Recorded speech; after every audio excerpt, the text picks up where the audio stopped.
Hello, everyone. Welcome to the Generation Y Conservative Podcast. I am Chris. Last week I was off because of a bad case of bronchitis, and I am back, possibly with a deeper voice than you're used to, because I'm still dealing with it right now. But we got a lot of stuff going on. We have 2 weeks of news stories and just huge things that have been happening since the last time that we spoke with each other, and it's a lot to go over. And there's been what I think is a huge cultural shift in America, and it's just fascinating to see how things can play out over the span of just a couple of days, and how the attitude and divisions in America could seemingly heal in parts of the country while other parts of the country are dealing with so much. And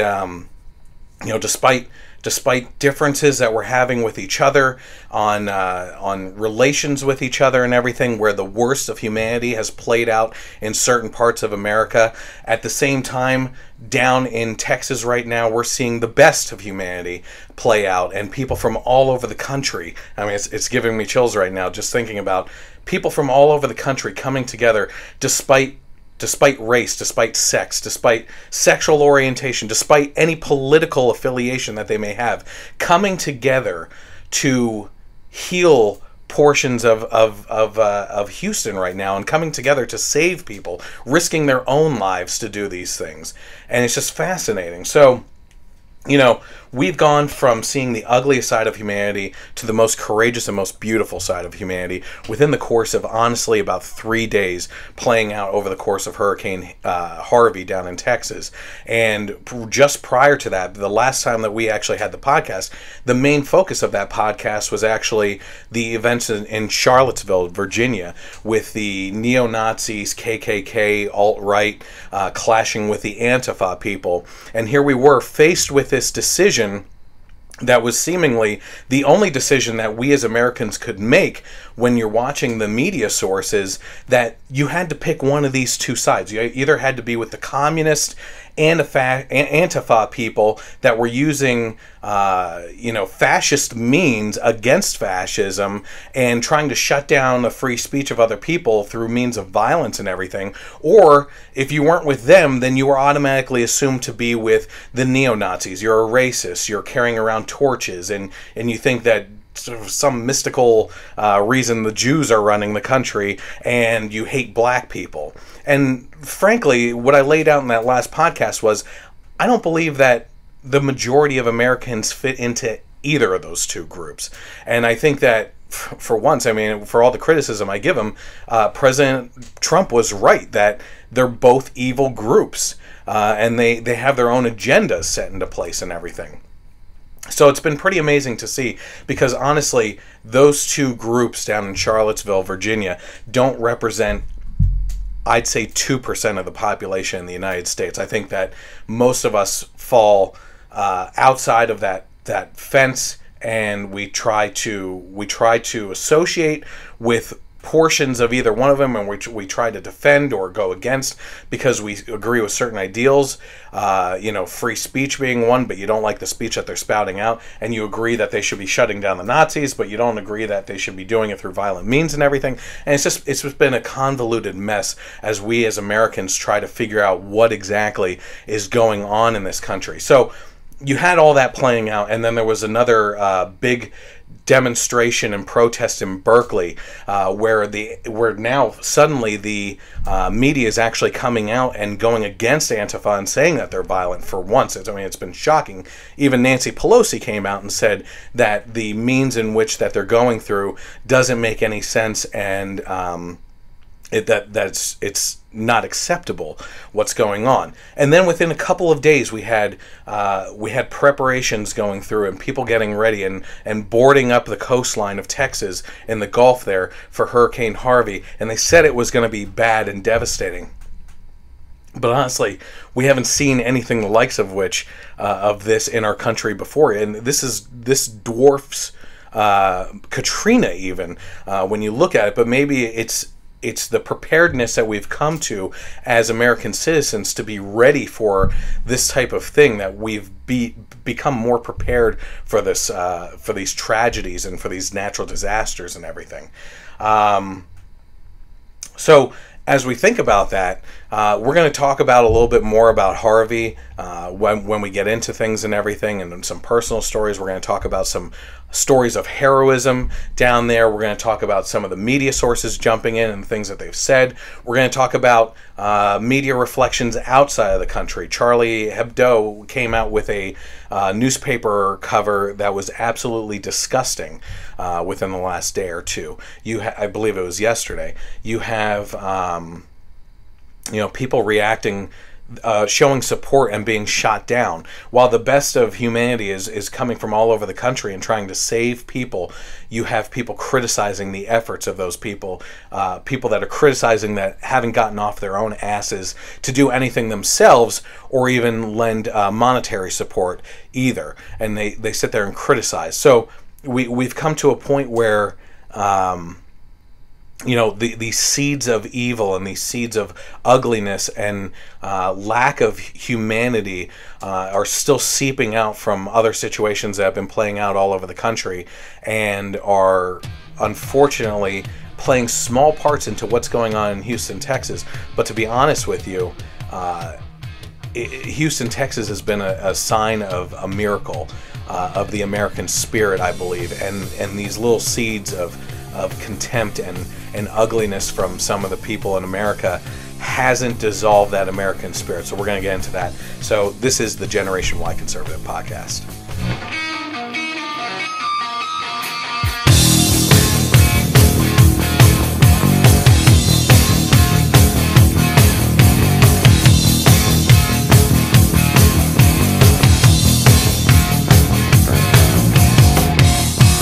All right, everyone.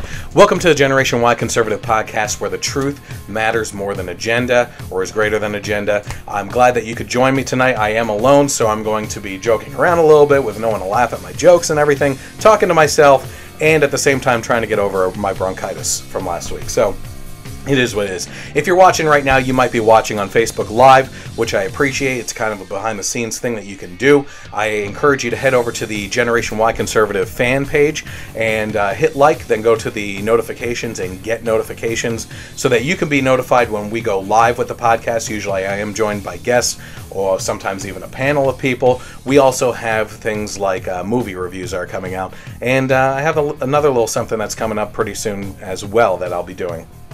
As a little side thing. I'll just tell you, I'm actually going to do, as I read through books, I'm going to do little book reviews quickly in the podcast as well. If you're watching right now, you can actually look at the bottom of your screen. The second most, or actually I would say the first most important part that you should subscribe to is the Generation Y Conservative YouTube channel. Head over there, hit subscribe, and then also click on the bell notification once you get that so you can be notified when any of the videos are published. I have a lot of fun lately on Twitter. I'm more active in the morning and everything while I'm listening to some of the morning shows. But you can follow me at Gen Y Conservative without the E on the end and interact with me there. And if you are listening on the podcast, you can actually find me on iTunes courtesy of KLRN Radio. It's an internet radio station that carries me and this podcast rebroadcasts on Sundays from 3 to 6 p.m.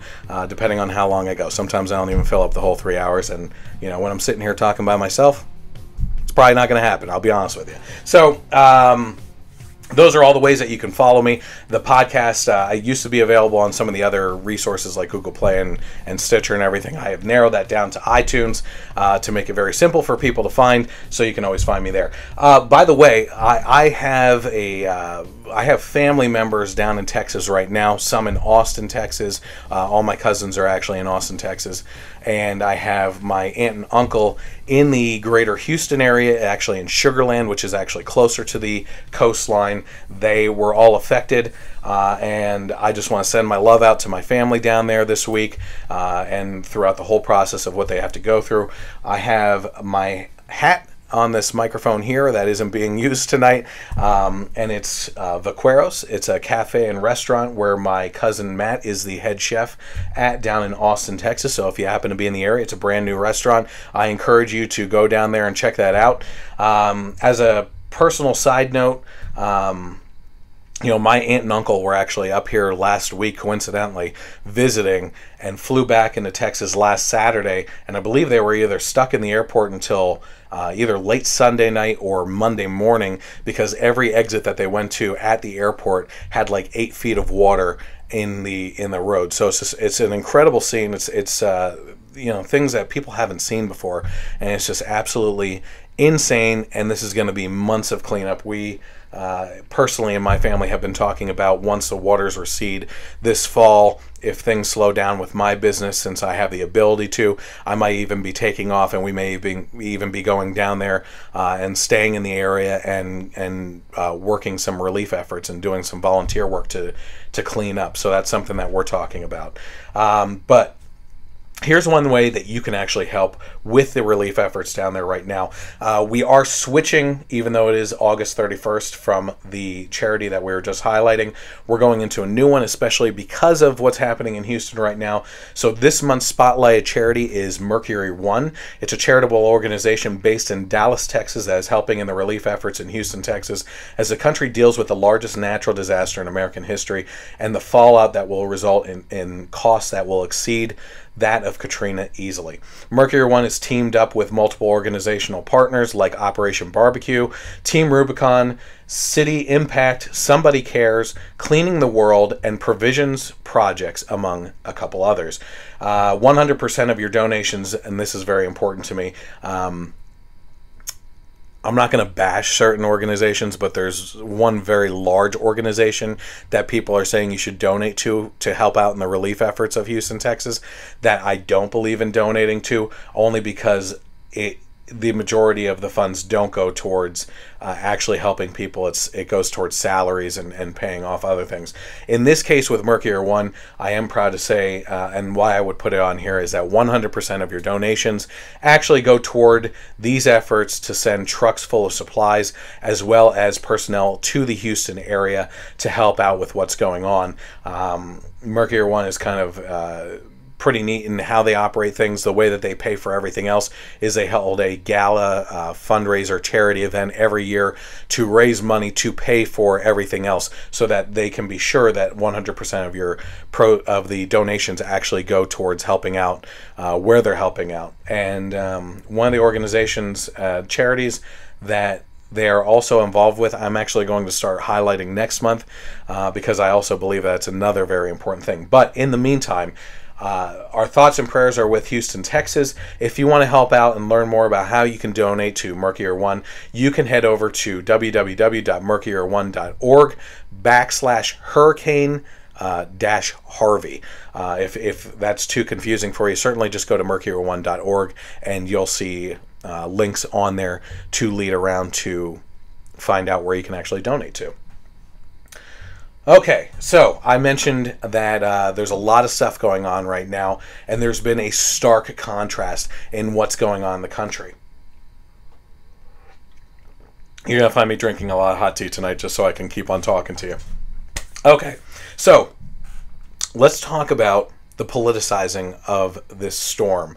Now, what's been going on in the past couple weeks, we were talking before the break there about Charlottesville, Virginia, and Berkeley, California, and how we've seen this just scar in America right now. And it really seemed like at the time you're sitting there, and even the staunchest of political people that I was talking to were sitting back and watching things play out in these places and thinking to themselves and saying to me as well, what the heck is going on? What is coming down the road here?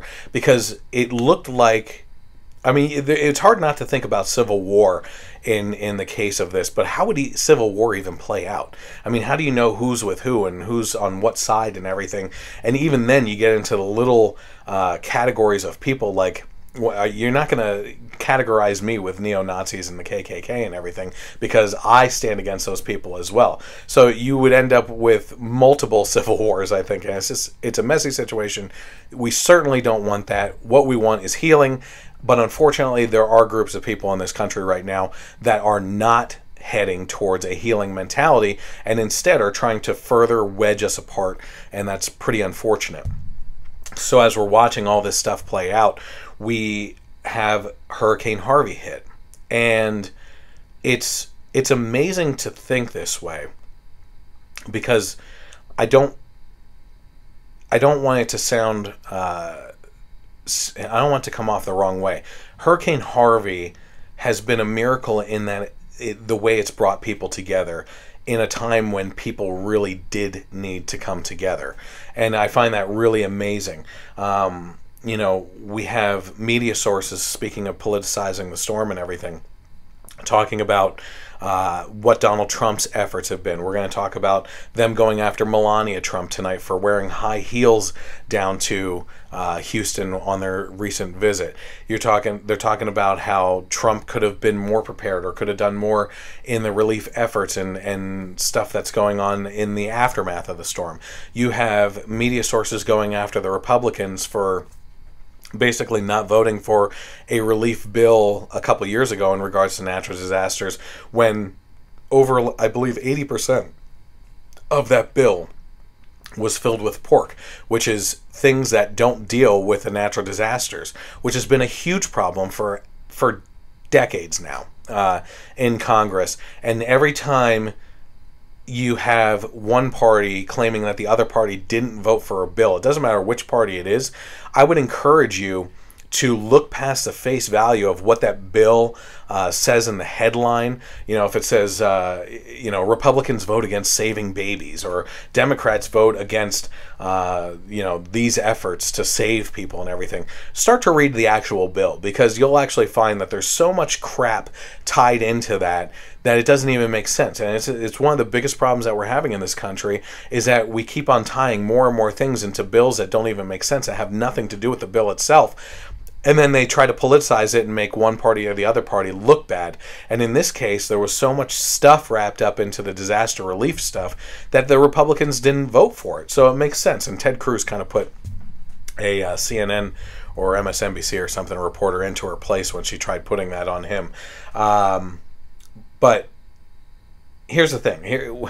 What I find amazing is that as you are looking at the news and you're seeing all these things that are happening, you're seeing all these people coming down from all over the country, going in and saving people, people jumping in and risking their lives, people pulling boats down and getting into the water, people rescuing people, people setting up different areas to help out with the volunteers, to help give them a break and everything.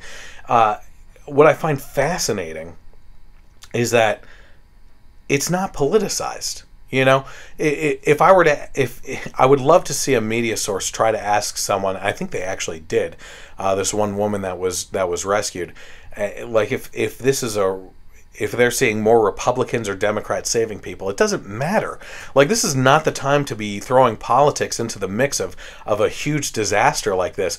There are Republicans and Democrats, socialists, communists, there's libertarians and constitutionalists, all going down to Texas right now, putting all that crap aside, being Americans and showing the American spirit, and actually putting their lives on the line to help other people out. And you couldn't ask for anything more than that. And that's one of the most wonderful things I could point out about this, is we can almost take a break from all the politics surrounding everything right now and actually look at the situation for what it is. It's a huge natural disaster, and yet there's bright light in regards to humanity and the human spirit and what it showcases in the face of disaster. So let's talk about some of the stories of actual heroism. One of the really cool stories was there's a furniture store down there, and the guy who runs it is actually known as Mattress Mac, and he opened up at least 2 of his stores, from my knowledge, to people that need to get out of the zones and have a place to hunker down and rest and everything. So he's basically allowed the trashing of his inventory, not trashing per se, but once people start sleeping on all these mattresses and furniture and everything like that, especially coming from these flood zones, this stuff is going to be not sellable anymore. So this guy actually opened up his stores to allow people escaping the area to go in there and use his facilities as a place to get together and do this stuff. And that's one thing that's amazing. Another story I heard was about these 3 teens that were between the ages of, I believe it was 14 and 17 or something like that.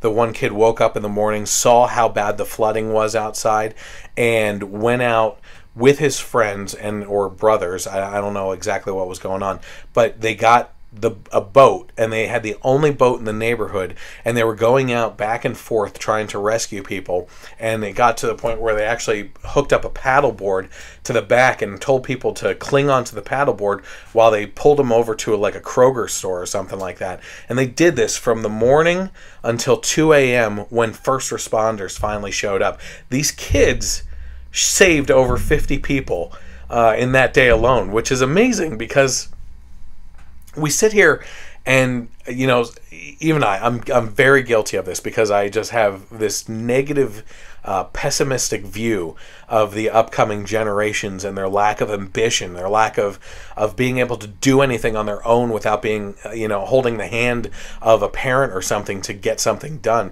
I always compare him against George Washington, who was out in the woods at the age of 13 forging a path and his own way at the time. And we have kids living in their parents' houses until their 30s and everything. But here we have kids that I didn't even hear anything about where their parents were, what their parents were thinking, or if the parents helped out. All I know is that these 3 kids saved 50 people that day in the Houston area by going out and using a boat and getting these people to safety. And I find that amazing. I find it fascinating that, when our mettle is tested, it gives us the opportunity to really shine and show how prepared we are as people, instead of sitting around and wondering what we're capable of. We're capable of so much. And I think that this is really shining a real big light on humanity and giving me at least a lot more faith in the American citizens. Let's talk about the lines of boats on the highway. Hundreds, if not thousands of boats from private citizens traveling all over the country to come down into the Houston area. And in a lot of cases, you actually see videos of them lined up along the highway heading into Houston.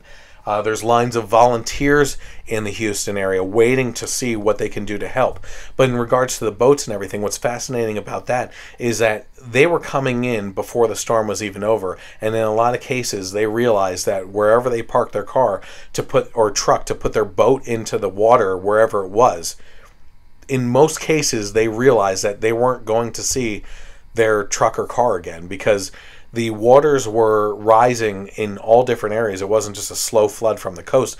It fills up all around, and you're left on basic islands within the Houston area where you're parked your car, and then eventually that gets enveloped by water. So it's pretty fascinating that these people were just giving up their vehicles and everything else to go in and save people. Let's see here. So this is another cool example. So 2 businesses that were actually helping in the relief efforts that didn't actually do the volunteer efforts themselves, but helped out with volunteers. So there was one donut shop owner down in Texas who kept his business open the entire time and may still be doing that. I'm not sure, and I probably should have wrote down his name to give him even more credit and everything. But he stayed open to provide food and coffee for the volunteers, because he knew that these volunteers were going to need this coffee and energy to stay awake and keep on going and doing what they're doing. So he was helping out with the volunteers to keep them going. Then you had Anheuser-Busch, who halted their production of beer and instead started canning water and sending that down. We so often hear about these evil corporations that are only out to make money and everything, and yet you have these corporations that do stuff like this that it just blows your mind sometimes. So they're actually bottling up water, and it's pretty crazy. I think of one of my own kind of survival stories, actually, was my wife and I getting stuck out in the middle of a storm on a river in our kayaks. And it was the first time that I had ever experienced being dehydrated, and I'm on the water. And it was amazing because I knew, when I was sick with cancer, one of the only shows I would watch on Netflix in the series was Man vs. Wild with Bear Grylls, and he was always talking about don't drink the river water, don't drink standing water or anything like that. So I'm dehydrated. I'm looking at this water while I'm going down the river, and I'm like, oh my gosh, I just want to drink this water so I can revive myself. Well, think about what's going on in Houston right now. So much water. That's the biggest problem right now. But you also have septic lines coming and backing up. You have debris from different things. There was a chemical plant that exploded either yesterday or today, and the chemicals from that going into the water and the air and everything. This water is a disaster in and of itself. You cannot drink that. Now there's things like survival straws. I believe that one of the companies that makes these survival straws is actually distributing those among the Houston area, because that is a filtration device that you can actually put into any water source and suck up pure water. So that's pretty amazing in and of itself too. But water is a big thing. So if there's any way that you can send bottled water or get involved in a charity that sends bottled water down to the Houston area, that would probably be another really good relief effort as well. Let's see. Okay, so let's talk about some of the really crazy things that have been going on with this storm and the kind of fallout from it. So we're talking about the best of humanity, and also talking about the ugliness of humanity that we're just getting over in Charlottesville. Well, a Florida University professor just got fired for tweeting during the storm, "Maybe Hurricane Harvey is karma for all the people in Texas who voted for Trump." Now, if you've been following this podcast for a while, you know that I've talked about for a while how I don't believe in either side of the political aisle using the internet like Twitter to become internet trolls, to go after people, to get them fired for things that they say. The Gatlinburg fire, I believe is what it was called. At one point in time, there was a extreme liberal that was talking about rednecks getting burned and how he was happy about that and stuff, and these backwoods people. And people were going after him, trying to get him fired from his job for saying something that was obscene. And I was saying in the podcast during the time, like, we can't become these type of people that go after people like this. So to be honest with you, I don't know the story behind this Florida University professor and what happened there. Obviously, it was a disgusting tweet. I don't know if people actually went after the university and tried to get him fired, or if the university just happened to see it themselves after an outrage and decided on their own to get rid of the guy. Which in that case, that you are representing the university, and they have every opportunity to do that, in which case he made a big mistake and was a disgusting human being at the time. Okay, so here's another one that was going on. So we were talking about the French magazine Charlie Hebdo, in which case they just came out with a magazine cover, and you can actually see that on the screen right now. Or it's a newspaper article cover. So it's in French, but my understanding is it says at the top there, "God exists." Sorry. He drowned all the neo-Nazis in Texas. So if you're just listening to the podcast right now, what you're seeing on the cover there is a flooded area with Nazi flags halfway under the water, a Heil Hitler salutes kind of coming up, arms coming up out of the water and everything. And it's a generalization, and a disgusting one at that, from this French newspaper, in which case they're basically saying that the people of Texas are all a bunch of neo-Nazis. But if you actually look at the demographics of Texas, it's pretty fascinating, actually, because the Houston area specifically, or I guess it's Irving, which is up in the Dallas area.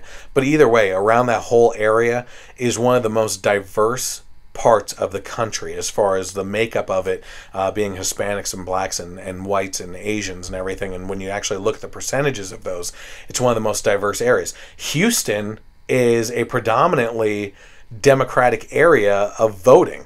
I believe they were going over some of the numbers today, and like two of the representatives or senators that were voted in those areas, it was like 80% and 70% to the opposition being Democrats being voted in. So this is a gross overgeneralization of what's going on down there. I'll be very honest with you. Texans are some of the most genuine, heartfelt people I have ever come across, and that's why it's been a goal of mine for probably a decade now to eventually move to Texas myself. Because if you walk down the sidewalk down there, first of all, if you're from the South, maybe this is the way the South is and everything. But up here in the Northeast, even in Pennsylvania, if you're walking down the sidewalk and you're coming at someone, the intuition basically for both parties is to look down at the sidewalk and keep on walking past each other. But down in Texas, when I was down there the last time, every single person I walked past like gave me a nod, said hello, and like greeted you as you walk by, and you get this weird feeling. You're like, where am I? This is the strangest thing going on. And it's Southern hospitality, I guess. I don't really know. But this is the French magazine cover of Charlie Hebdo, which is also pretty coincidental, since a couple years ago it was them that did the drawing of Muhammad on their cover, and it led to Islamic terrorists, I think, breaking into the building itself and killing people, and the cartoon drawers over that. And of course over here you had people on the right specifically supporting this magazine and the expression of what's going on and speaking out against what happened, and then they come out with something disgusting like this. But to be honest with you, some of these things that we're going to be going over, like this and Keith Olbermann tonight, it's a search and panicked response for relevancy in a disaster situation. So the last time I heard anything about Charlie Hebdo was that Islamic extremism that led to the deaths of people over the drawings of Muhammad. So they haven't been in the spotlight for a while, so they wanted to do something disgusting, as far as I'm concerned, to get back into the spotlight. So it is what it is. Okay, so I want to take this opportunity right now to apologize for one of my posts. Sometimes I get things wrong.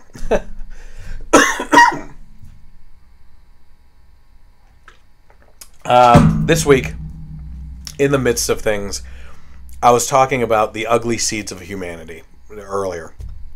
And one of the articles that immediately started floating around at the time was that Joel Osteen, who has a mega church down in the Houston area, was closing his doors to the Texans and not allowing them to come in and seek shelter from the storm. This story came out pretty quickly and spread like wildfire. It was actually a trending topic on Twitter. And unfortunately, I have to say I jumped in on it myself, because I have my own disdain for the preaching methods of Joel Osteen and people like, I think it's Joyce Meyer, people who push this teaching of the Bible to seemingly help people get rich, and that you can get rich by following God in certain different ways. And yet when you listen to their sermons, they rarely ever mention Jesus or Christ or God or anything. And it just gets to be infuriating sometimes, especially when you're a Christian trying to really follow the faith, and you see people like this becoming a wall between people that need to be saved and God. I fell into that trap. I posted the article and said my piece about him closing the doors. I thought it was wrong. I even came up with some excuses and everything. Well, as the week played out, it turned out that this story was actually pretty false in what was going on. At the time, during the midst of this hurricane, what was happening was the church's board of people were on the phone with the mega arena that was actually being used for relief efforts and asking if they needed them to open the doors to people as an overflow venue. And the arena was telling them at the time, no, thank you. We have everything under control. Send people this way. You're kind of in a flood zone as it is. And if we need additional resources of venues that we need for secondary overflow and everything, we have you on a list of people that we can actually call to and get things going. While they were on the phone with this, the story started floating around about them closing their doors and not allowing people in. So what happened? First of all, I jumped the gun on it, and that's pretty obvious. But what really happened here is that we have an overarching battle in Houston. Okay, it's the people trying to survive against nature. Okay, but beyond that, there's always a battle in the world right now, but certainly here in America too. And a lot of people don't like to recognize that, but there's a battle for Christianity, and Christianity was always a saving grace of a religion that taught the love of Christ and helped a lot of people, save a lot of people, and bring them to Christ and everything. But there's been this bastardization of the religion because people don't like that it doesn't conform with their own agendas. And so in recent decades, you've seen movements against Christianity and talk of separation of certain classes in the United States and everything. So we see wages of war against the rich just because they have more than people than the have-nots. You see it against whites because whites have had it too good for too long. So if you're a white male, you're really screwed because you are the epitome of white privilege and everything. No matter what you do, even if you fought cancer and lost jobs and were in debt and everything and fighting for your life, it doesn't matter because you still have a better chance than everyone else, and it's white privilege, whatever. You also have those of religion. So Christianity specifically gets blamed for a lot of things, especially views on sexuality and marriage and saving of the unborn and everything. But you also have the fact that these people are very specific in the religions that they attack, right? It's very odd that after 9/11, when it was a very specific radical religion that did that we moved into this politically correct arena, in which case you had to tiptoe on eggshells around everything in regards to radical Islam and not mention it at all or blame it for anything and try to make it into workplace violence and everything else. But Christianity was open season. It's like anytime you can blame Christianity or try to blame it, then you want to. So I'm going way off track here.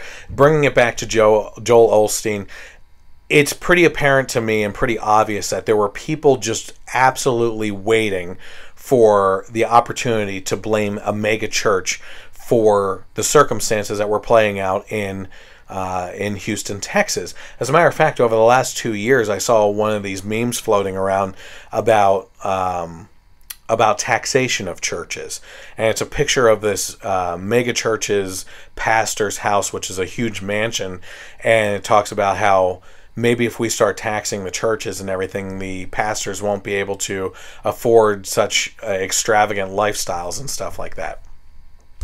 It's all ridiculous because this is just posting of this kind of stuff is just trying to alleviate this anger and this vile venom that's churning around in the inside stomachs of people that are just looking to just spit hatred out at things that they completely disagree with. So if you were someone that was adamantly against Christianity and if you hate Joel Osteen, you were just waiting for something to happen in that area to blame him for not doing something. So the response was quick, it was hateful, it was vile. Some of us got swept up into it, like myself, but the fact is Christianity is always under attack, and despite my feelings on his practices of Christianity and everything, we have to come to the defense of him, because not only was he willing to open his doors to the people for shelter, but it's pretty obvious if you've seen some of the interviews in the subsequent days around that time. I mean, this is still just this week. It's just the past couple of days. You'll actually see in the background the efforts of tables of supplies and everything, just mountains of things that couldn't have been pulled together in a matter of minutes or hours for an interview opportunity like that. This is obviously a church that's been gearing up for relief efforts and doing what they possibly can. So my apologies for actually posting that article, and I never took it down because I believe in owning up to my mistakes, and I'm going to let it there and show it as an example of something I did wrong. You won't find that too often, though. 99% of the time, I'm pretty good on and right on things.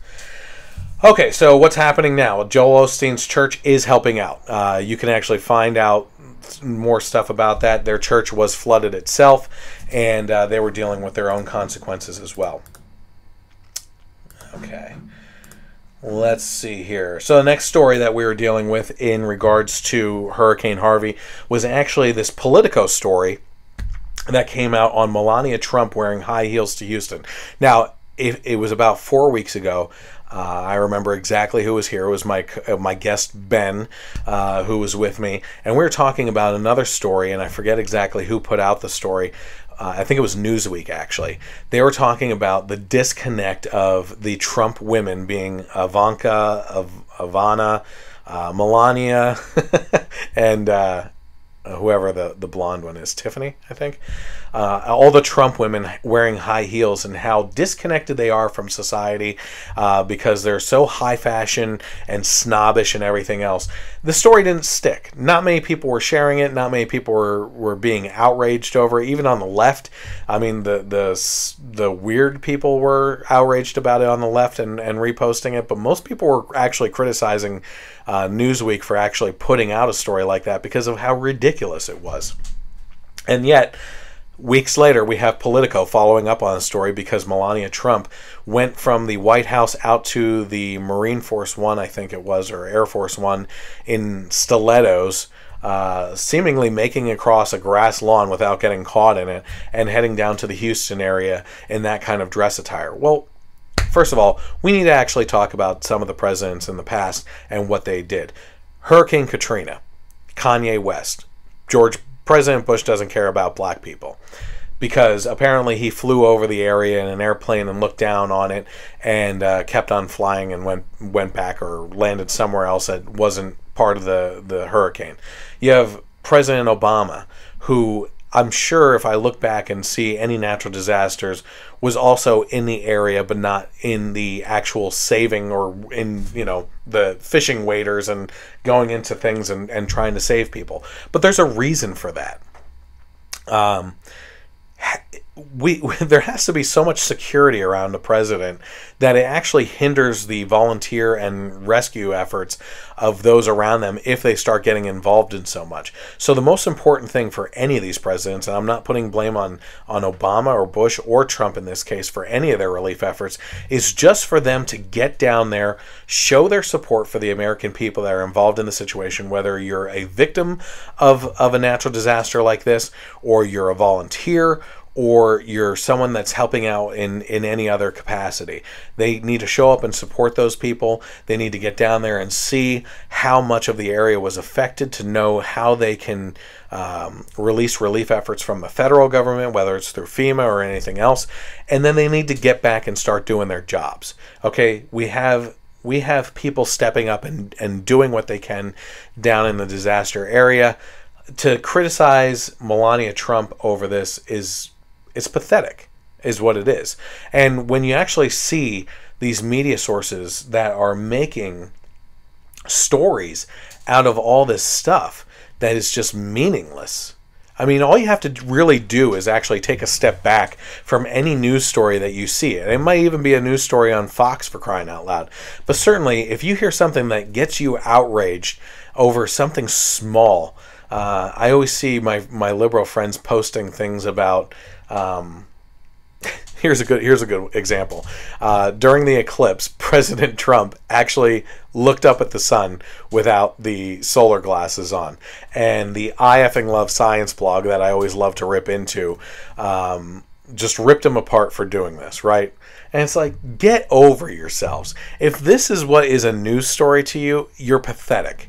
If you're trying to make mountains out of molehills and it's not working because no one cares about that stuff. As a matter of fact, younger generations are turning more and more away from politics because they don't like the divisive nature of what's going on. But the media sources out there, that's exactly what they're playing into. They believe in divide and conquer, and they're doing every possible thing that they can to do that.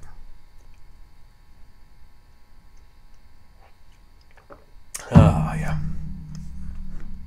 Okay, so let's move on to other federal government people and their support for Houston. So this one was pretty interesting. U.S. Secretary of Education Betsy DeVos tweeted out her support and prayers for the Houston area. And in her tweet, she said, "Our prayers are with all those in the path of hashtag Hurricane Harvey at USED Gov, U.S. United States Education Gov, stands ready to assist impacted schools." What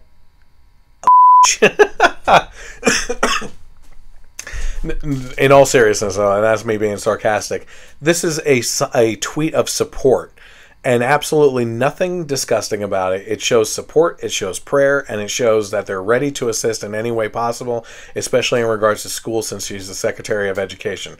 Well, you would think it was the end of the world and that the most vile scum just said something horrible like Charlie Hebdo about the Nazis and everything, because Keith Olbermann actually responded by tweeting, "The hurricane is going to do less damage to schools than you are, mother effer."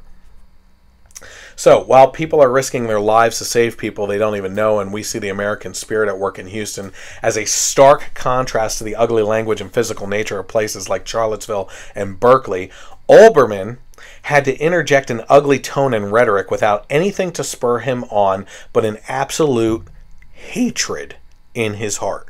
That's all there is to it with Keith Olbermann. He has hatred in his heart. Now, Olbermann, after being called out, gave out about as a pathetic an apology as his career pathway from MSNBC and ESPN to his short internet clips on GQ by tweeting that he apologizes to Betsy DeVos, basically, and should reserve the hateful rhetoric to others that are more deserving. And with that tweet was a picture of his new book coming out called Trump is Effing Crazy, which I can only imagine is a paint-by-numbers book or a picture book when it's coming from Keith Olbermann. But isn't it funny that this guy is the one that's calling Trump crazy? Because this is the guy who apparently is a professional commentator and yet resorts to foul language and shock tweets to gain any spotlight again. I mean, this guy, like I said, he's gone from MSNBC and ESPN, having this career and a radio show and everything, to now doing 2 to 5 minute clips on GQ. You know, so he's like a child. He's like these kids that use Twitter by using foul language and shock pictures and stuff just to get a few likes and retweets and everything. That's what Keith Olbermann has become. And this is also the guy who flipped out on a staff member at the Kennedy Center during a memorial service because they didn't have ketchup packets for His Majesty. So, Keith Olbermann. Just another pathetic media figure. And, if you just go through his tweets and the use of the F word and saying Nazi about Trump and everything else, it's just amazing to see the downfall of this guy. So while we're on the topic of commentators that have disappeared and keep coming back into the spotlight, yesterday on Facebook, Tomi Lahren actually announced, to the surprise of no one, that she will be joining the Fox News network. And in her statement, it read, "I'm blessed and honored to join the Fox News team. This exciting new step will allow me to give voice to all the America-loving patriots who have had my back since day one. I will remain a solid and passionate advocate for you. Thank you for following me on my journey. I assure you I will always stand up and speak out for our brave service members, our law enforcement community, our veterans, and hardworking Americans from coast to coast. The Fox News digital future is bright, and I can't wait to take it to new heights. There is so much more to come, and I am blessed to partner with Fox News on this next adventure. I'll see you on Hannity with more. It's a good day. # Team Tommy. Maybe I didn't catch this the first time, but it actually says Fox News Digital in her statement. So maybe she's actually not joining the actual TV network, and she may just keep on her final thoughts type segment on the Fox Facebook page and YouTube page and everything. I don't really know. But here's the thing. Fox News has been going down the ratings since the last election. MSNBC, for the first time ever, has actually been exceeding the Fox News ratings, so they're looking for ways to get propped back up again, and maybe Tomi Lahren can help that out. I'm personally not a fan of Tomi Lahren. Maybe she can try some commentary that is on a more lighter side, more humor, more smiles, less scolding and snobbery. It would help her cause. As a matter of fact, when I tried to work at the Blaze when she was there, it was her and Lawrence Jones that I wanted to work with the most. And Lawrence, I tried to be his producer, and he sent me the link for applying for that at one point in time. But there's sparks of hope in both of them. Lawrence is a fantastic guy. He's on point and everything, but there's ways that I know that he can go from fantastic to stellar, and things that the network isn't taking advantage of him for that would really make his personality shine even more, which is hard to imagine if you actually watch Lawrence, because he's just a fantastic individual. Now, in the case of Tomi Lahren, a lot of people like her condescending attitude, her outrage at things, and it just, to me, after a while, it grates on the nerves. Like, I get it, you're angry at things. One of the things I've always said about her is that she offers little in the ways of solutions to the problems that she keeps on pushing out there. She has a problem with this, and she's going to tell you about it. She's going to show her outrage, and good night, everybody, no solution. And that's exactly how she got caught with her hand in the cookie jar, so to speak, when she went on to The Daily Show with Trevor Noah, which is, he said, you talk all the time about how Colin Kaepernick is not being an American with the way he's protesting, but you have never given the way that a black man should protest what his feelings are in America. So what should Colin Kaepernick do? And she didn't have an answer for that. I had said to someone at one point in time, it might have been Lawrence in an email or something, that I would love the opportunity to just sit down and try to mold different ways, because you can go from an outrage to solutions and actually become something more to people. Instead of just the angry voice for people, you can actually become the solution for people, which is what I believe Americans are truly searching for right now in the face of everything like Charlottesville, Berkeley, Houston, is we can identify the problems, but we need to move forward by coming together on solutions.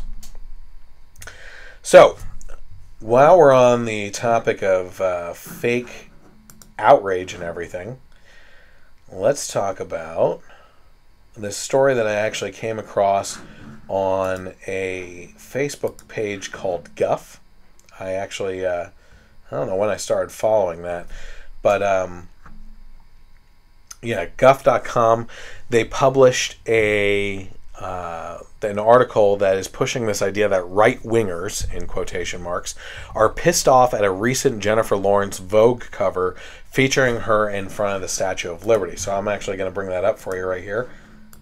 Booyah. There you go. So this is actually the cover of Vogue that is out right now, or will be coming out. And the article started going off about this crazy outrage that the right-wingers are having over the fact that Jennifer Lawrence, who is an outspoken liberal celebrity, is being pictured in front of the Statue of Liberty.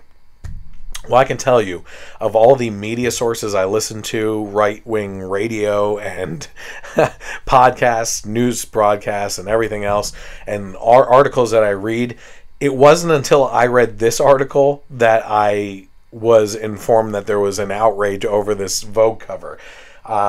This is just kind of another situation in which these people are trying to make a story out of nothing to paint the right as a certain way when no one's even saying anything.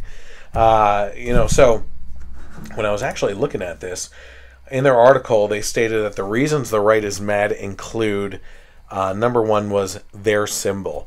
Now, apparently the Statue of Liberty belongs to the right wing. It's their symbol along with the flag. Stupid are we for thinking these two symbols of America belong to everyone.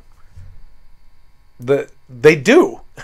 Who is arguing that? Who on the right, what conservative voice or anything has ever said that the Statue of Liberty is the best thing to represent the right, and the flag? There is a difference in the matter of respect of the flag. The flag does represent everybody, but when you have people on the left burning it, spitting on it, pissing on it, I've seen in protests, and disrespecting it in any other way, there is a certain level of respect that is a difference between those on the right and those on the left.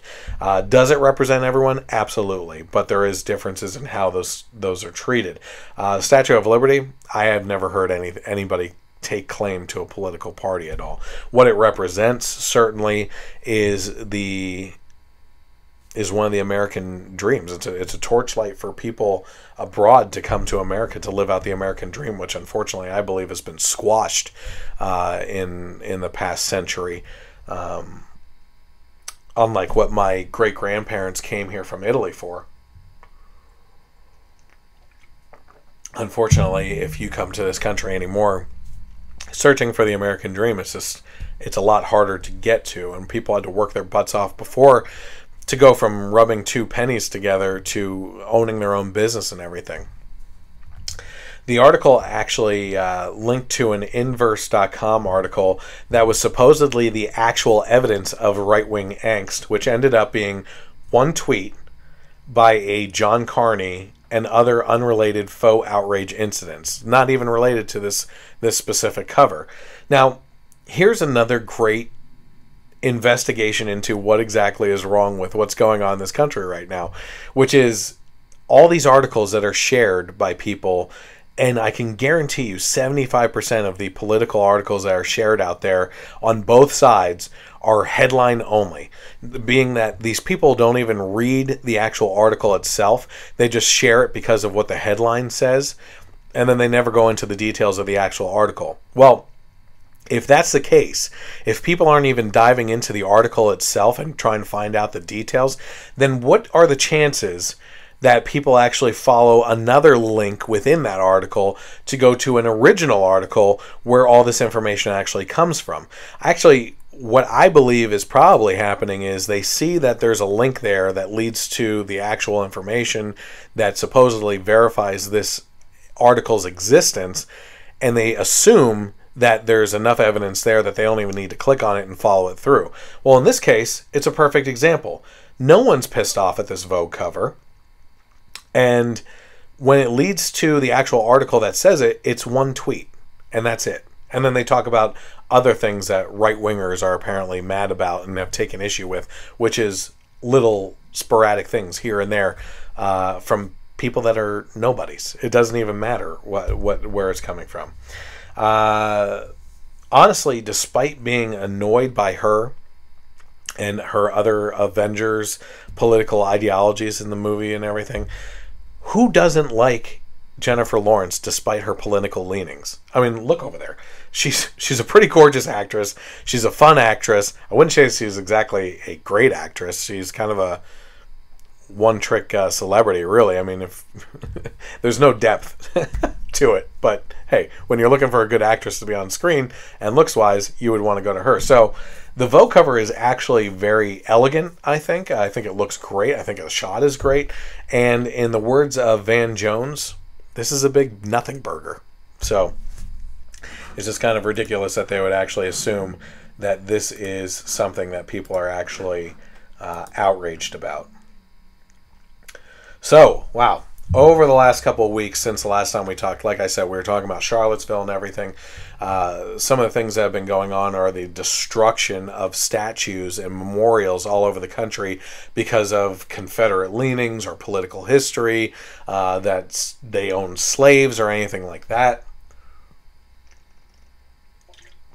And the outrage has just gone like dominoes. These things just keep on happening that get more and more ridiculous every time you tune in.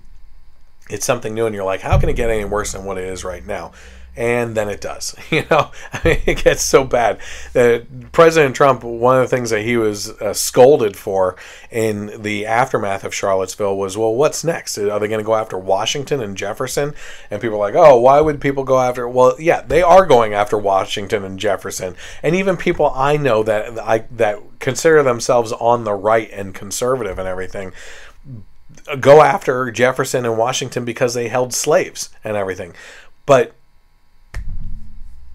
there's a lack of knowledge of history and historical context and what was going on at the time and everything, because we could dive deep into the history of what the actual ownership of slaves was at the time and the people that were fighting against it that still had slaves. For instance, Thomas Jefferson is a great example. The first 12, I believe, copies of the Declaration of Independence that he wrote with John Adams that were thrown out actually included verbiage in which they were fighting against the British in regards to slave ownership. And because of the pushback from Congress at the time, it was rewritten, and that kind of stuff actually made its way out. Thomas Jefferson never ended his crusade against slavery and did inherit slaves from his relatives.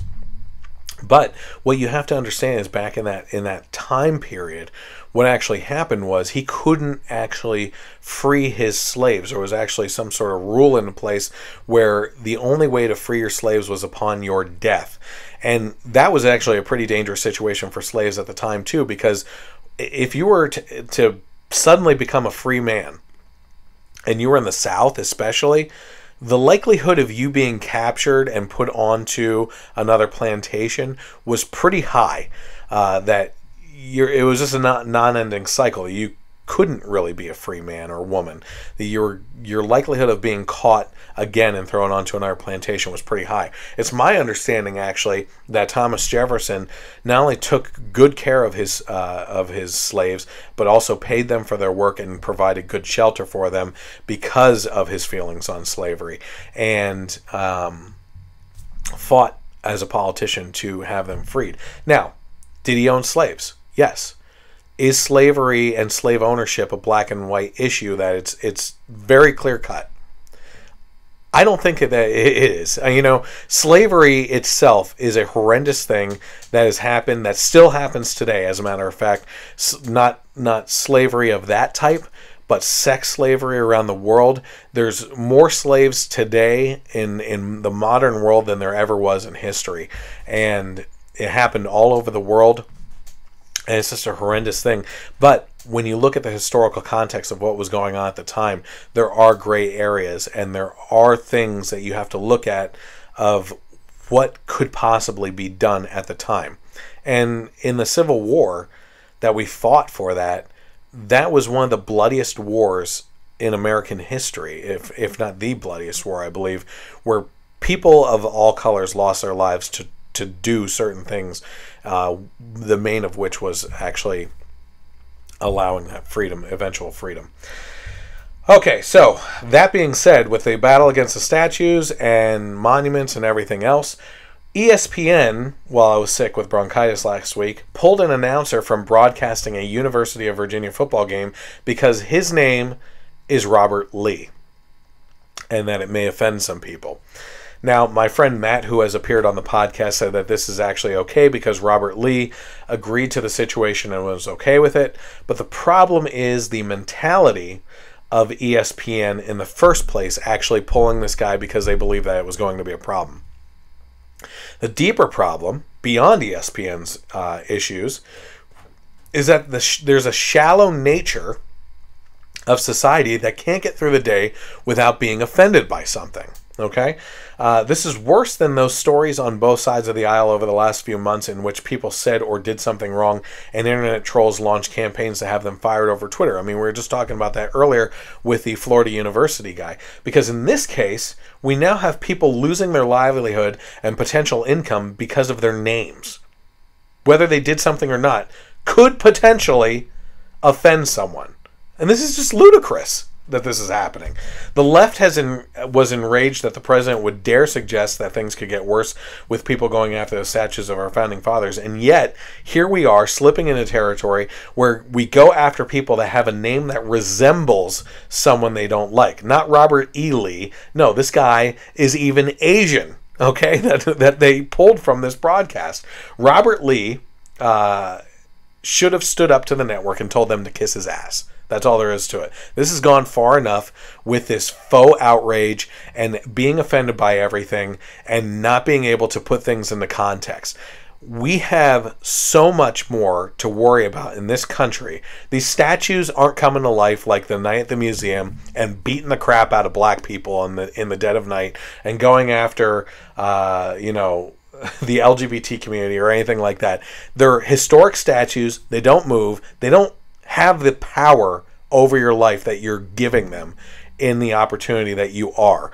They hold no power over your life. Okay? You are writing the history of your life every single day. You should be writing those pages. And if you're allowing objects to direct what's going on in your life and have so much sway over your heart, then you are a pathetic individual that needs to reevaluate what's going on in your life and focus on more important issues. And that's all I have to say about Robert Lee. He should have stood up, and I think he should stand up, and I think that he should take this a step further next time. Let's see what's going on here.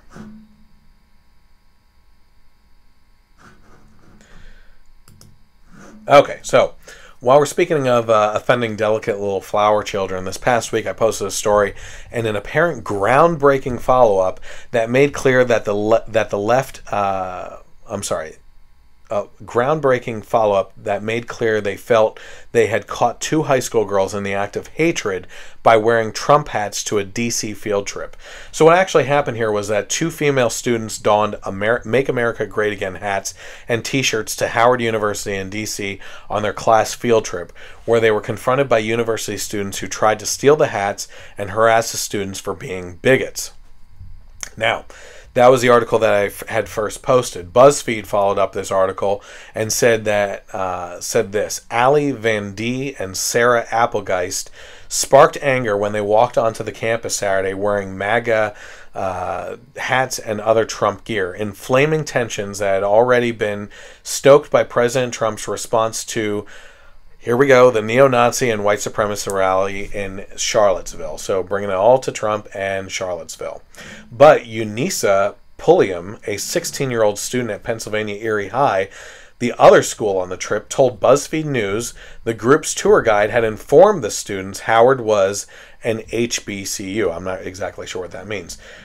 She said, our tour guide told us it was an HBCU and everything, and that's when we looked at what they were wearing and said, you can't wear that to a historically black college. They just ignored it like we didn't say it at all. It doesn't really matter, does it? So, let's see here. Before we got into the cafe, we told them to take off the hats, said Quentin Rogers. I had a pit in my stomach. I knew something was going to happen. They ignored us. They took matters into their own hands and kept them on. Rogers also said, you can wear political gear on a field trip. There's nothing wrong with it.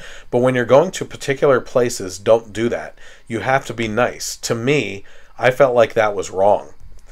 Yes, we should leave it to high schools to be nice and respectful in regards to their completely appropriate attire in a free society, instead of expecting the same and more from young adults at the university level that are getting ready to enter the real world workforce and be smacked in the face with reality that will surely shock them when they actually get there.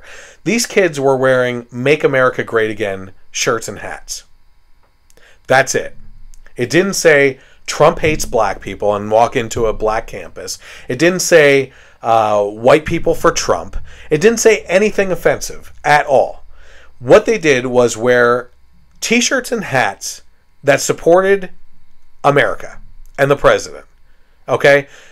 That's like saying that someone wearing an Obama t-shirt would be offensive if they went to a country concert or something like that. You would be right in saying that's not offensive, because it's not. It's actually stupid that people would be so outraged over this.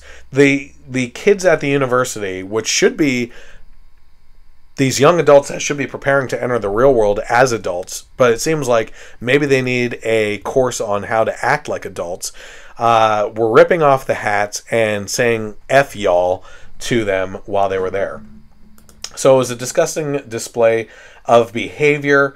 And it's just ridiculous that we've gotten to this point in the country where you can't even wear a politically correct shirt. Okay, if you're talking about an offensive shirt that was politically motivated one way or the other, that said something horrendous, I would actually agree with you. Okay, I would say that it was stupid to wear that kind of thing into the college. But when you're talking about a shirt that says "Make America Great Again," you have shown yourself, if you're offended at a college level, to be ill-prepared and unfit to be an adult in society. That's all there is to it. I'm getting some people interacting here. I want to say, if everybody's still tuned in, I'll say hi to Bridget, Bill, Matt, and Ben. So thank you guys for all tuning in. According to the Daily Wire, within the last week, we also saw the youth of America in all its disgusting, self-centered, vile glory at the annual Burning Man festival. So we might as well keep on the trend of the horrendous nature of today's youth. So, besides throwing raw sewage on the tents of the uber-rich because those not fortunate enough were not invited to the richer festivities, you could also partake in the following activities while at Burning Man this year. Number 1, Slutty Mini Golf, hosted by the camp Slut Putt. For this event, burners are invited to come play a round of slutty mini golf. Take points off your golf game by completing slutty tasks. May the biggest slut win. You could also go to Polegasm. Get yours. The events page does not define what a polegasm means, but according to an Urban Dictionary, polegasm is defined as the intense orgasm some people, male or female, experience when climbing a rope or pole. Oh, we got some real winners here. The Orgasmator Experience, as the title indicates, this event listed under adult-oriented, offers a variety of ways for women to have an orgasm where they can enjoy intense physical pleasure in an environment that is safe, comfortable, sensual, and private. Camp Beaverton's Lesbianish Lending Library, where lesbian burners are invited to pick up a good book or share one of your favorites. Trashy lesbians romance novels guaranteed. That's some good adult reading right there. Excuse me real quick.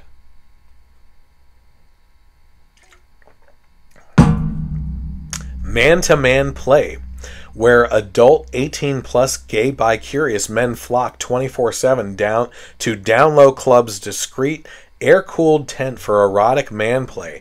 Horned? Need relief? What happens at Burning Man stays at Burning Man. Or you could partake in the Spank Bank. What exactly happens here remains a mystery, but the description says this: have you been naughty, or would you like to be? We're the playful, sensual, play a spanking experience. Let us tan your behind, tease your mind, and satisfy your thirst. There's also a sex cult. Another mystery here, but the description reads, although this won't be what you think it is, at the same time, it definitely won't leave any of that out. An exploration of what it means to be a cult, and how to work with sex, that context. Spanky's University. This dive into Burning Man's academia offers Spank You, daily classes on a variety of kink, bondism topics, consent and negotiation, kink 101, fire cupping, neuroscience, and humiliation. The Pussy Day Spa. Ladies, do you want to be pampered, thrilled, and delighted? Come to the spa for champagne and a refreshing body wash. Have your pubic hair touched up, or get a new style with a customized design. Lightning bolts. I'm just saying, I'm a Flash fan. Experience pure bliss and tingling stimulation with a pussy massage. We take reservations as well as walk-ins. And finally, rebirth your burn, the birth canal, brought to you by Camp Planned Playahood, where you can crawl your way through a tight birth canal and maneuver around obstacles like climbing over a huge Bible and through a coat hanger. There you have it. While some of the youth of America were gearing up and heading into a hurricane to save people, others were getting high, having sex, and being vile, despicable human beings out in the desert, far away from any kind of responsibility, compassion, or human decency. Maybe if parents could have gotten involved in their lives at all, they could have rerouted that money to a bus or plane ticket to Houston to show them how to actually be adults. Just a suggestion. While we're on the topic of that, there's another thing that actually happened in regards to the same type of line, but we're actually going to go a little bit younger to teenagers. Teen Vogue is back in my news. A couple of weeks ago, we were actually discussing their guide to anal sex. That's a guide to anal sex for teenagers. But this time, they're actually focusing on back-to-school essentials. Back to school. Everyone remembers being a kid and getting together with your mom and dad and putting together that list of notebook paper, binders, trapper keepers, if you're from the 80s and 90s like I am, notebook paper, pencil sharpeners, and everything else. But I hate to break it to you, Staples isn't going to carry the types of items and back-to-school essentials that Teen Vogue is actually calling for. At least yet, they're not carrying it. According to The Resurgent, in an article titled Back to School Awards 2017, the best health and wellness products, they begin innocently enough listing best essential oils and workout equipment. It soon, however, takes an insidious turn. In listing the best feminine hygiene wipes, young girls are greeted with this: sex is fun, but it sure is messy. These wipes will be there for you when you're finished, but can't hightail it to a shower. They're also formulated not to mess with your vaginal pH, keeping things happy until your next sexpedition, also referred to as a whore's bath. So they're basically wet wipes to wipe up the mess after having sex. And they're referred to as a whore's bath. Now, a little history lesson here for you. You would think that this disgusting article from Teen Vogue would have been the originator of this whore's bath thing, but actually it has roots in the White House. You see, back in the 90s when Bill Clinton was in office, he used the White House towels and emblazoned with the insignia of the White House to give to people like Monica Lewinsky and his other sexual victims, and they used that to clean up. And then I guess they just realized that you can actually get like these moistened ones to actually help out more. It's a joke. It's a joke. I'm just joking because it actually dates further back to the John F. Kennedy days where they used the tear-offs of Marilyn Monroe's dress to use as a whore's bath. So the article actually goes on to list several vibrators because what teen girl's life isn't complete without constant sexual stimulation? And then lubricants. This silicone-based lubricant is the best for a long-lasting, silky smooth sensation for solo time or with a partner. This lube does not need to be reapplied as often as the other silicone-based products we tested. If you are uncomfortable listening to the podcast right now, just realize how uncomfortable I am actually reading this nonsense to you. And it's not that I get pleasure in reading through this stuff, because I honestly don't. But it is a clear sign of what's going on in our culture right now and the absolute ridiculousness of what is being pushed out on the youth of America and where this bad stuff is coming from. So how about sex education books? Well, you might be thinking you don't need a sex ed book, but this graphic novel covers way more than just the birds and the bees. You'll find illustrated guides to talking about consent, relationships, beginnings and endings in a way that challenges heteronormative standards about getting down. Well, what good would a sex ed book be without heteronormative standards being challenged? This isn't age-appropriate material. Okay, maybe one of the liberal people that follows my page, hey Kenya, how's it going?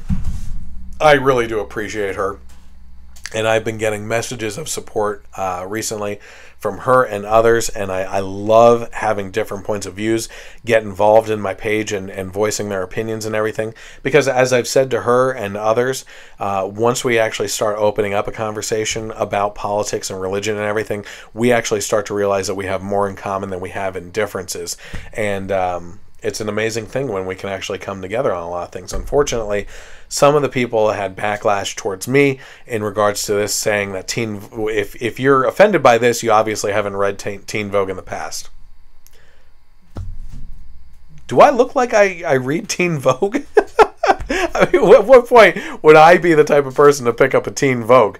But that being said, yeah, no, I've never read a Teen Vogue, and this article does not get excused just because there's been previous material written in a horrendous, vile fashion before, that there's this train that, oh, well, I can't stop the train from moving right now because each cart has just as much vile crap on it and we can't stop it now. No, there's no excuse for this. If this is aimed towards teens, as the title suggests of the magazine, then this kind of crap shouldn't be in here. As a matter of fact, the way that this stuff is written that I just read off to you isn't even really appropriate for adult women, okay? You may have... it's not. It just isn't. I'm trying to come up with ways to say, maybe it could have been written better, more professional, and a little bit more sensitively. But this is just... Honestly, it sounds like a weird person...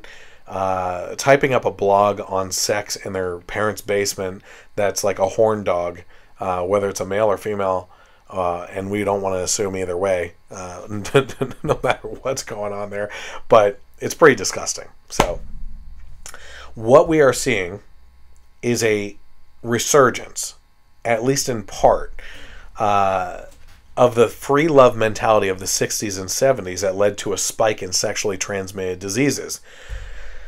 And that's true. But the only good news in this whole thing is that the generation after that, of the 60s and 70s, saw that their parents or older siblings were hot messes and turned to a more conservative agenda that led to the Reagan 80s. So keep it up. Keep being animals if you want to be. But you will be your own political undoing. That's all there is to it.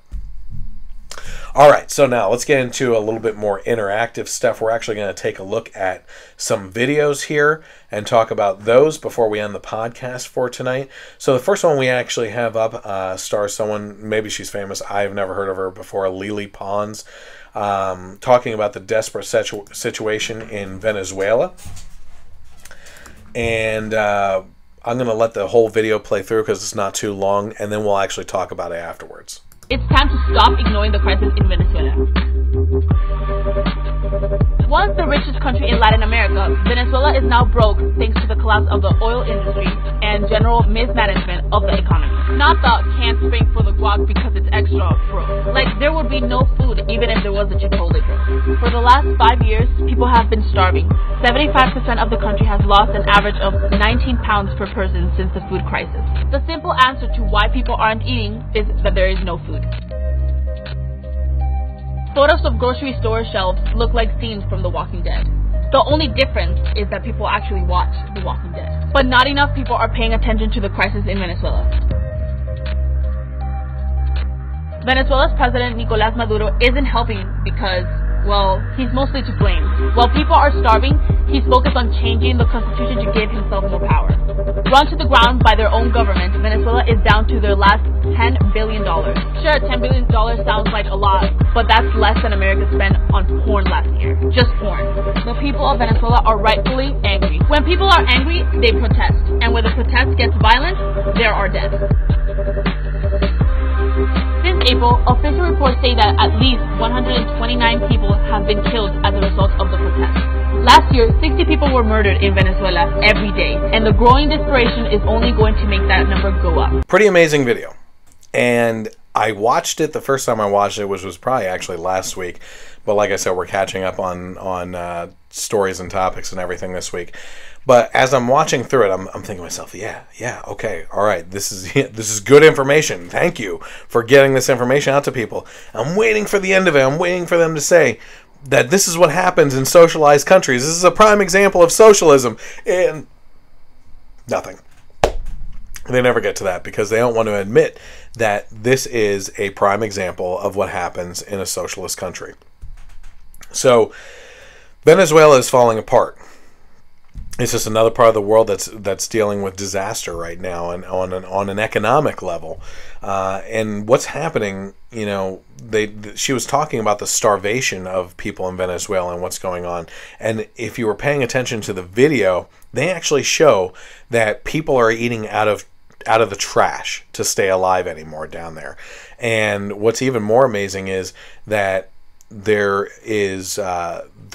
not going to find many animals in Venezuela areas anymore, because cats and dogs don't exist in the cities anymore because people are killing them to eat.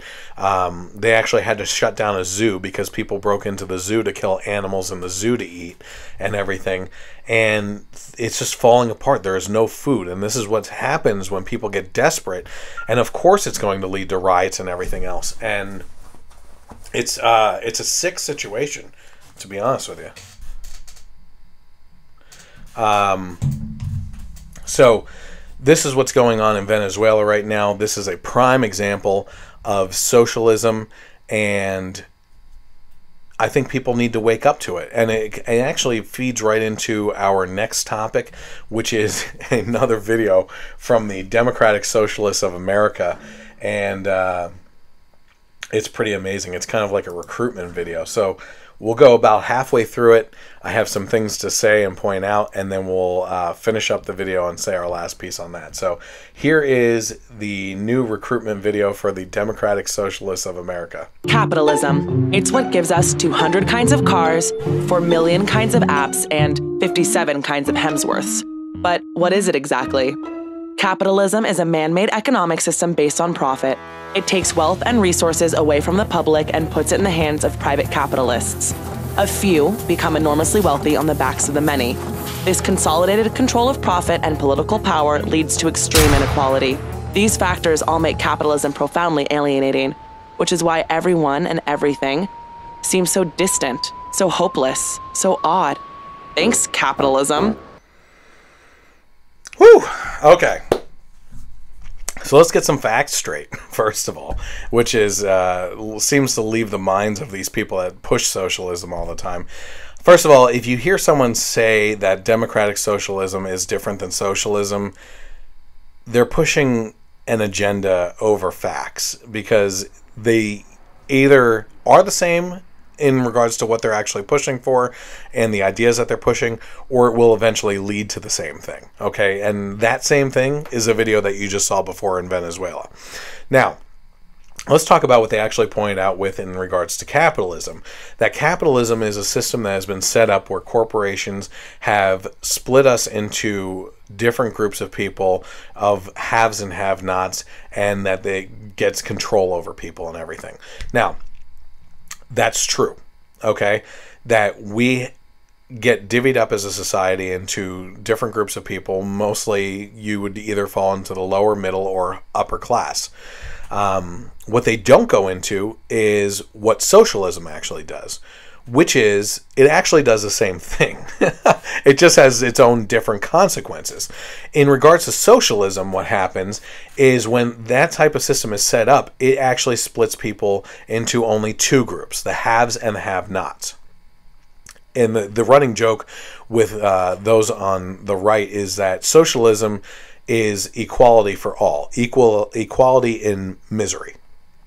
The majority of the people, what you're actually seeing in that Venezuela video with the store shelves being empty and everything, this is the standard food lines and everything else.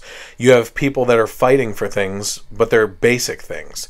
Then the people that end up being in control of the government are the ones that are allowed to have all the luxuries of things.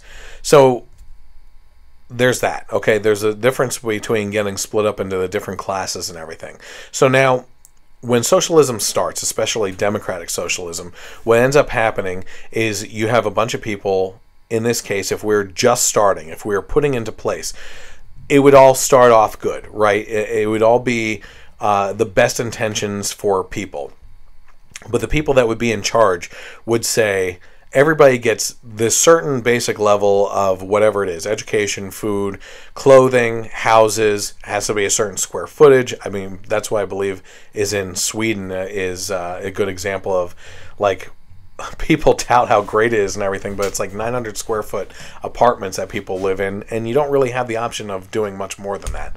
But in regards to the people that are setting up democratic socialism, so they're saying, okay, everybody gets this basic need. Okay, so this is the basic ground level of where we're going in on things.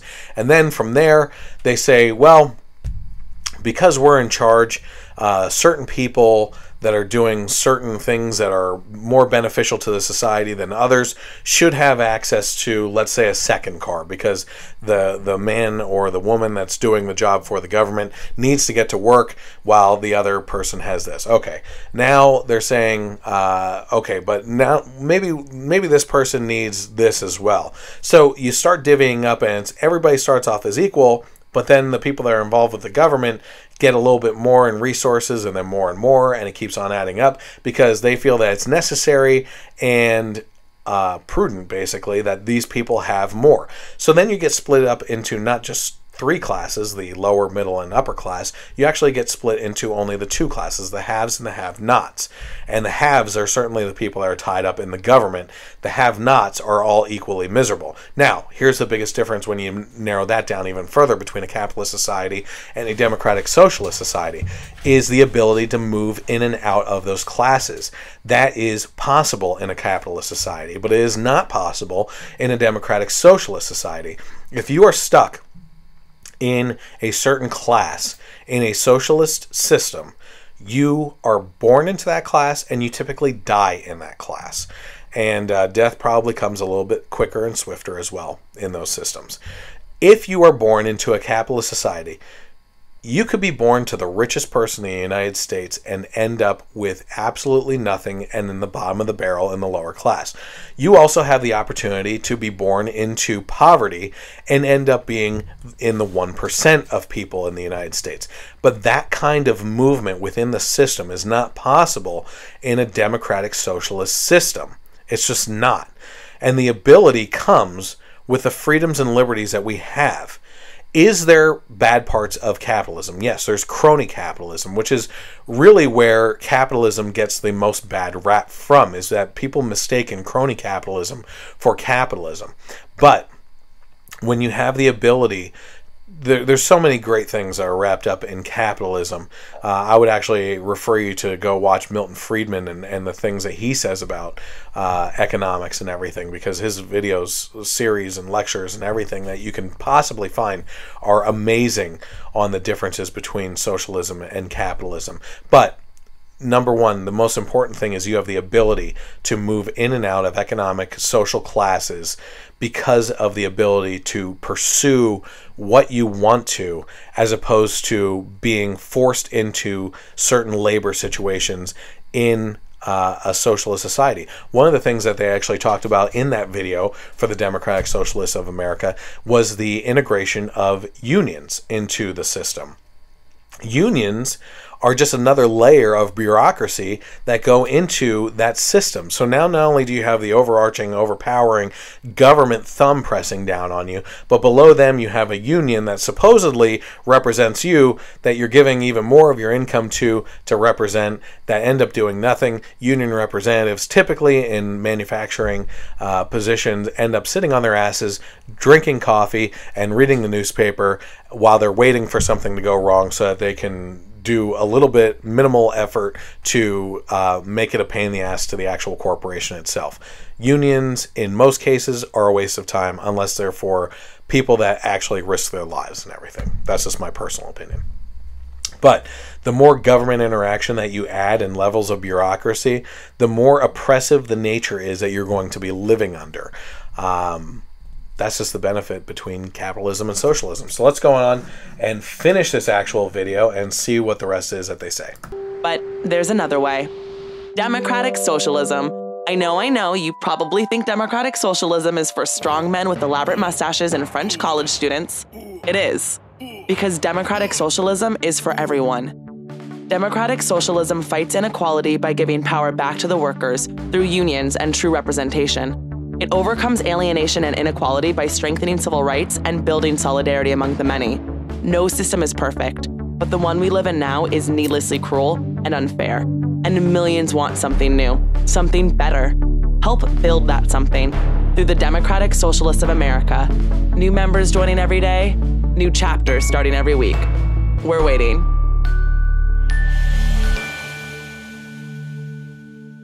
Keep waiting. So it's just maybe I jumped the gun a little bit on the union stuff there because I wasn't in the last portion. I was actually in this portion.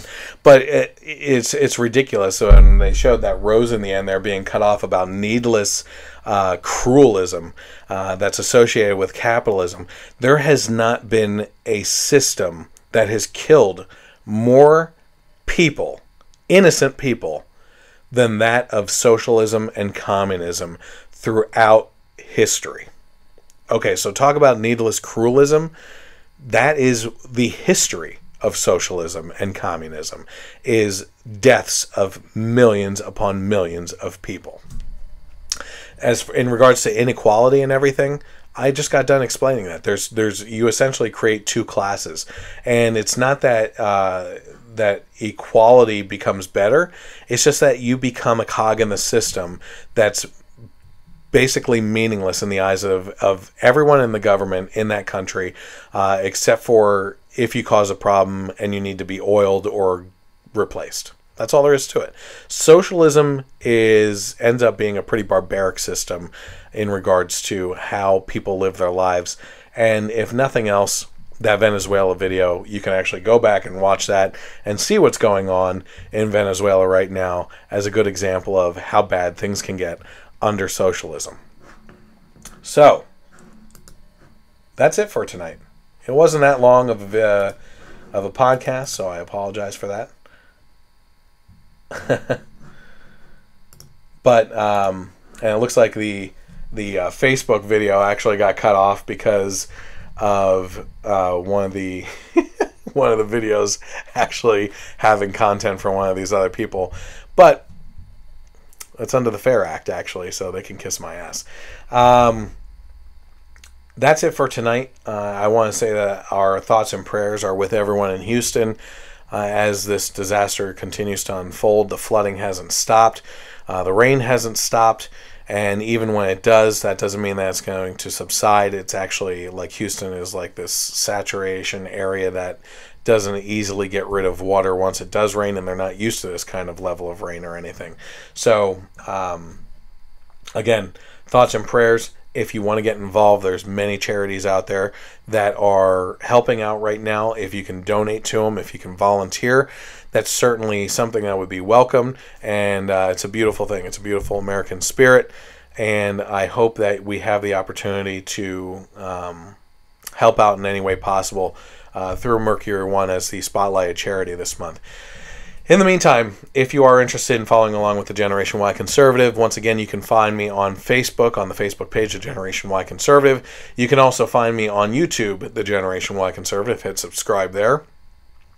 You can find me on Twitter by following me at Gen Y Conservative without the E on the end.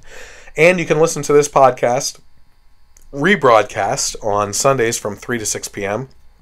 on KLRN Internet Radio, who has also graciously put me onto iTunes as well for the audio podcast if you're interested in listening to that on the go while you're in the car or anything. So in the meantime, keep on praying. Keep on praying for Texas, the country, and America, and the world as a whole. Trust me, it's very much needed right now. If I'm going to leave you after months now of negative coverage of humanity and what's been going on, I really hope that you got a more positive message tonight with what's going on in Texas and what's being shown down there. I think it's amazing, and I think that this truly is a representation of the American spirit and a stark contrast to what's been going on in places like Charlottesville and Berkeley. I think that this is what Americans are all about, and I pray that we continue to go down this path and not veer back down towards the ugly hatefulness that was filling up the hearts of many Americans on both sides that have their own agendas that they're trying to push out there, and instead coming together as Americans to help each other and grab each other's hand and pull each other from the muck. So in the meantime, thank you very much for tuning in. I appreciate it. Have a great night, and God bless America. Hi everyone, I want to thank you for watching this video. If you're interested in more content from the Generation Y Conservative, you can click on the most recent over here. Also, I encourage you to click on the subscribe button down here and let your friends know by sharing this channel. While you're there, I also encourage you to click on the little bell notification so that you can be notified when content is published, whether it's the Generation Y Conservative podcast or more recently, our movie reviews, which are a lot of fun. We'll catch you next time on the Generation Y Conservative.